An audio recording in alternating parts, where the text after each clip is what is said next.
Why do you think Trump reversed himself after, like, literally a week and a half ago, was called Lauren Boebert, Republican, into the Situation Room to reportedly lean into her to not vote for this Jeffrey Epstein file release bill that was making its way through the House? Like, he was picking on individual Republicans to get them not to vote for it.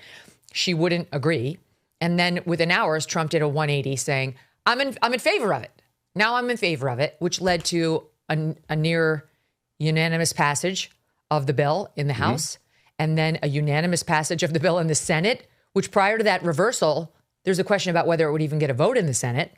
Now it not only got a vote, it passed immediately last night. Now it's headed for his desk where he says he's going to sign it. And I have my own theory on why he did the 180 and what's going to be withheld. Because he does control the DOJ that's got these files. But what's your take on it? I just want this issue to be something that we have the full transparency needed to move beyond, at least in the day-to-day.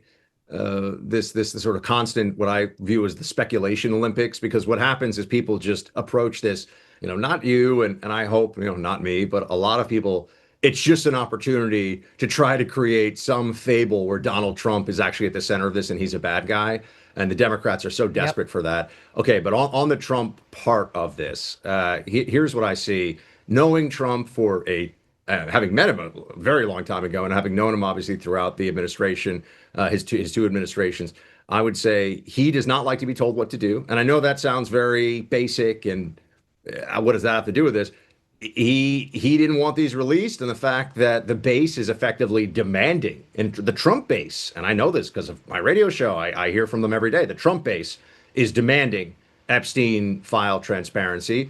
So he doesn't like to be feeling like he's overruled. So I think there's just a stubbornness, quite honestly, with this. And then I think from Trump, and I think that there's which has been overcome, and I think that there's a frustration from Trump as well, that now here we go again. He's going to be like the fake news, ABC, CBS. They're saying that, like, I'm involved in this. We've already been over this. We've talked about it a million times. I mean, the timing of this from the House Democrats releasing some of it right when the shutdown turned into a giant belly flop of epic proportions for them.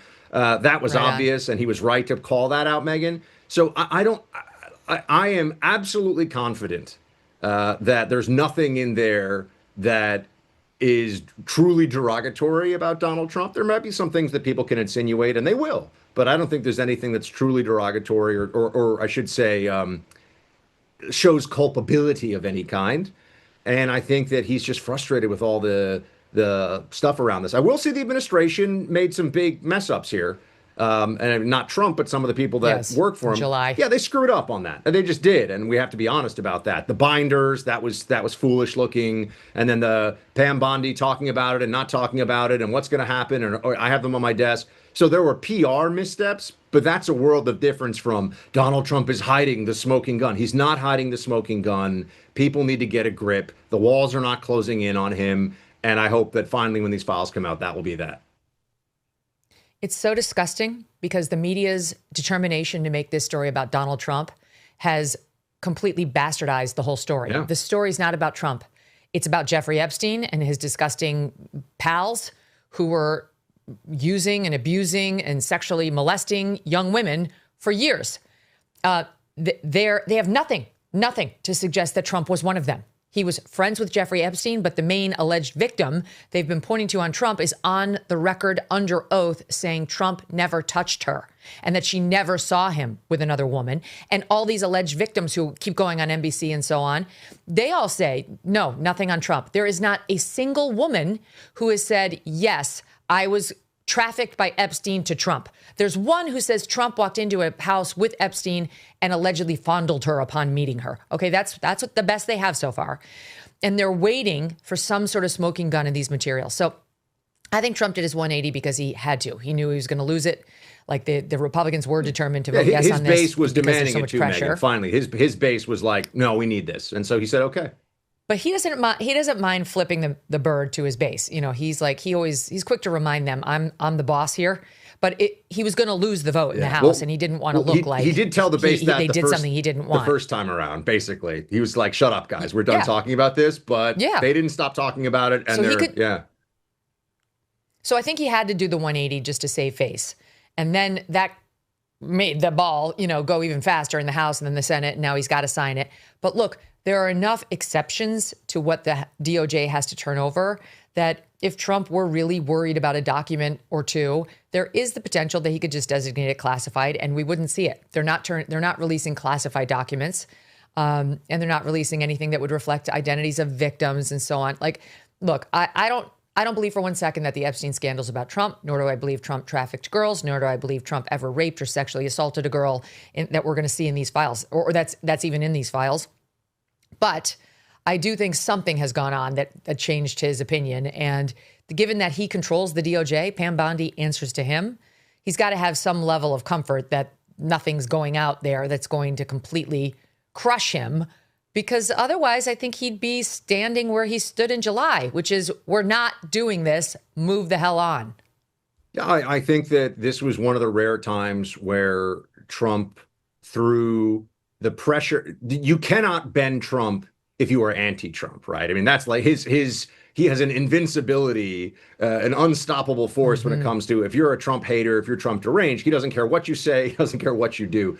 It is a rare occasion when Trump voters can say, effectively, Mr. President, we need you to do this, and you can't tell us that we don't want this. And this is, I think, one of those occasions. You point out rightly that he was going to lose the vote in Congress if he didn't go along with this, but that's because Trump voters were telling people in Congress, true. You jokers better get this done. We're watching you too, right? So it was really a groundswell of everybody, including everybody rather on the Trump side, saying we can't let this thing go. We actually have to get more transparency out there, and so that's where we are. But yeah, I have no. There have been times where something's going to drop and it's going to hurt somebody on the right, and maybe it's even going to hurt Trump. And I'm like, look, I got to brace for impact. Going to speak about it honestly. We'll work through this. It's not one of those times. Like I'm not sitting here saying to myself, oh my gosh, when the files come out, how are we going to explain whatever's in there about Trump? First of all, if he did anything wrong, people on the right would be outraged about it. But we know he didn't because we would already know. We'd know. Who ran the DOJ before Pam Bondi? Merrick Garland, who tried to put Trump in jail repeatedly. The thought that there's something in the DOJ back pocket that would totally incriminate Trump is a Democrat fantasy. It's not going to come true. Let's keep going because there's other Epstein news, including this.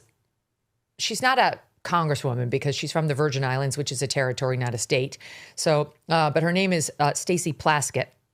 And it's come out that she was texting with Jeffrey Epstein while she was conducting a congressional hearing. She was cross-examining Michael Cohen, taking his suggestions on exactly what he should ask Michael Cohen in the best way to set up Trump and get Trump, and it was just all after it was clear that he had pled guilty to solicitation of prostitution with a minor, which, as I always remind people, is not a thing. If you're soliciting sex with a minor, you're raping somebody. There's no consenting for a minor to prostitution. Minor prostitution is not a thing. In any event, she had no problem corresponding with Epstein post that. And then the Miami Herald piece broke, which really blew the whole Epstein scandal wide open, in November of 2018. And this is post that. So this is post that, where she's texting with him. It's February of 2019. She's texting with him like he's her BFF on how to get the goods from Michael Cohen. So now the House decided, should we censure her for doing this? This is so disgusting, and it's really given us a black eye. And they decided not to. The vote was very close, but it did not pass. And Buck, Hakeem Jeffries goes out there and says, I want to get the quote exactly. During the debate on the resolution, suggested Republicans were targeting Plaskett because of her race. Oh, the race card. That's the reason. Couldn't see that one coming a mile away. Yeah. Yeah. Do you believe this crap? Look, here's something else that Trump has been saying about this issue And I truly believe that he is frustrated that this is still a thing that we have to talk about. And as I said, the administration made some missteps and fed into that a bit. And some of the administration figures, including people I like and respect very much, were kind of part of fanning these flames and then trying to douse them, which is a little bit of a difficult dance to do, like fanning the flames of we need transparency, and then it's, well, I mean, we gave you as much transparency as we can. Like that was a tough. You're good. Yeah, that was a tough turnabout. Pivot. But I would say on the broader issue, Trump is saying, look at who was really involved with Epstein. Meaning, and when I say involved, I want to be very clear, because I also think it's important ethically and legally to be very specific. And I would caution other people out there in the commentary space or listening to this or just, in their own social media, like, don't accuse people of things for which there is no evidence, especially when you're talking about sex crimes, because they will and should sue you. You'll get sued. And will win, okay? Because you can't go around saying someone's a pedophile because you don't like them. And I think that there's going to be a lot of people that are trying to find something in this trove of released documents so that they can attack their political enemies, right? So that's one part of it. But it's Democrats who were involved as friends, associates, longtime companions, frequent companions at the island on the plane. It's Bill Gates, it's Bill Clinton, it's Reid Hoffman, you go down the list. These are all Democrats. Larry Summers, who's just with the CCP daughter, the Chinese Communist Party. That's an amazing story, by the way, that isn't getting more attention. Larry Summers, one of the senior most, really the Treasury Secretary, in a sense, of the Democrats over the course of like 20 years. He's trying to seduce the daughter of a top Chinese Communist Party member and is like passing pronouncements on U.S.-China policy. And he's already married and he's going to Jeffrey Epstein for advice. You would think that would be could you imagine if that was a Republican? Imagine if that was like Ted Cruz instead of Larry Summers, like a big figure on the right. And like a nervous, perverted little schoolboy being like, Jeffrey, is she a prostitute? Jeffrey, what should I do? Jeffrey, this is all post the scandal. Yeah. Like he, just like Plaskett, knew full well what Epstein had pleaded guilty to, was being accused of. They didn't care. Larry Summers kept his relationship going with Jeffrey Epstein well beyond that Miami Herald report. He didn't care. And just as a reminder to the audience, the Miami Herald report blew open the number of victims who had come forward, alleged victims, back in 2008, when he pleaded guilty to those two crimes, but that there were literally 36 young women who had come forward saying, me too, me too, me too.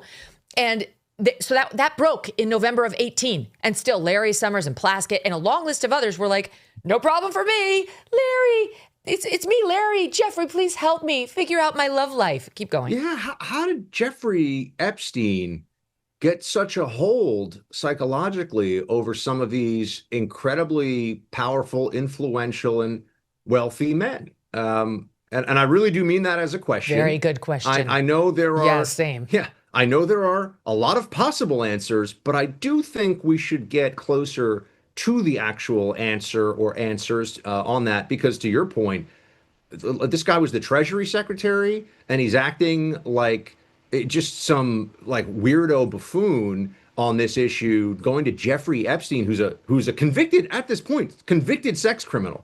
Like, I don't... He's on the sex offender list. Right, he's on the sex offender list. I mean, I always remember Christopher Hitchens had this test. He's like, is someone too gross? He's like, well, if you're sitting down at lunch with somebody and they say, I did a couple of years for tax evasion. Do you finish the lunch? Yeah, I mean, you shouldn't evade your taxes, but you paid your debt to society at, tax evasion. He's like, if you sat down with somebody and they said, I had, committed like a violent sex crime or underage sex crime, do you finish the lunch? No, you do not finish. Yeah. You're like, what the heck? I raped a minor. Yeah. I raped a minor. Sure. How about dessert? My friend just lost her ring. She went to replace it. She realized it was a gold ring. The price of it has gone up like 25% since she bought the ring a year ago. That's because gold is on the march upward. And it is the one time of year that Birch Gold Group gives away free gold with every qualifying purchase. That's right, for Black Friday, when you convert an existing IRA or 401k into a tax-sheltered IRA in gold, Birch Gold will send free gold to your home for every $20,000 purchased. Gold started this year around $2,600 an ounce. By October, it was over $4,000 an ounce. Why? Global uncertainty. 2025 has been defined by trade wars, central banks are pulling from the US dollar as the global reserve currency, and military tension continues to build. Gold thrives in times of uncertainty, and if you are looking to diversify your savings, Birch Gold can help you. Plus, now through November 30th, get free gold, I say, with a qualifying purchase. Just text MK to the number 989898 to claim your eligibility and for a free info kit on gold. But your opportunity for free gold with purchase will end on November 30th, so don't wait. Text MK to the number 989898 for full details. Message and data rates may apply. Thanks so much for watching. If you like what you just saw, hit the subscribe button for more clips and full episodes.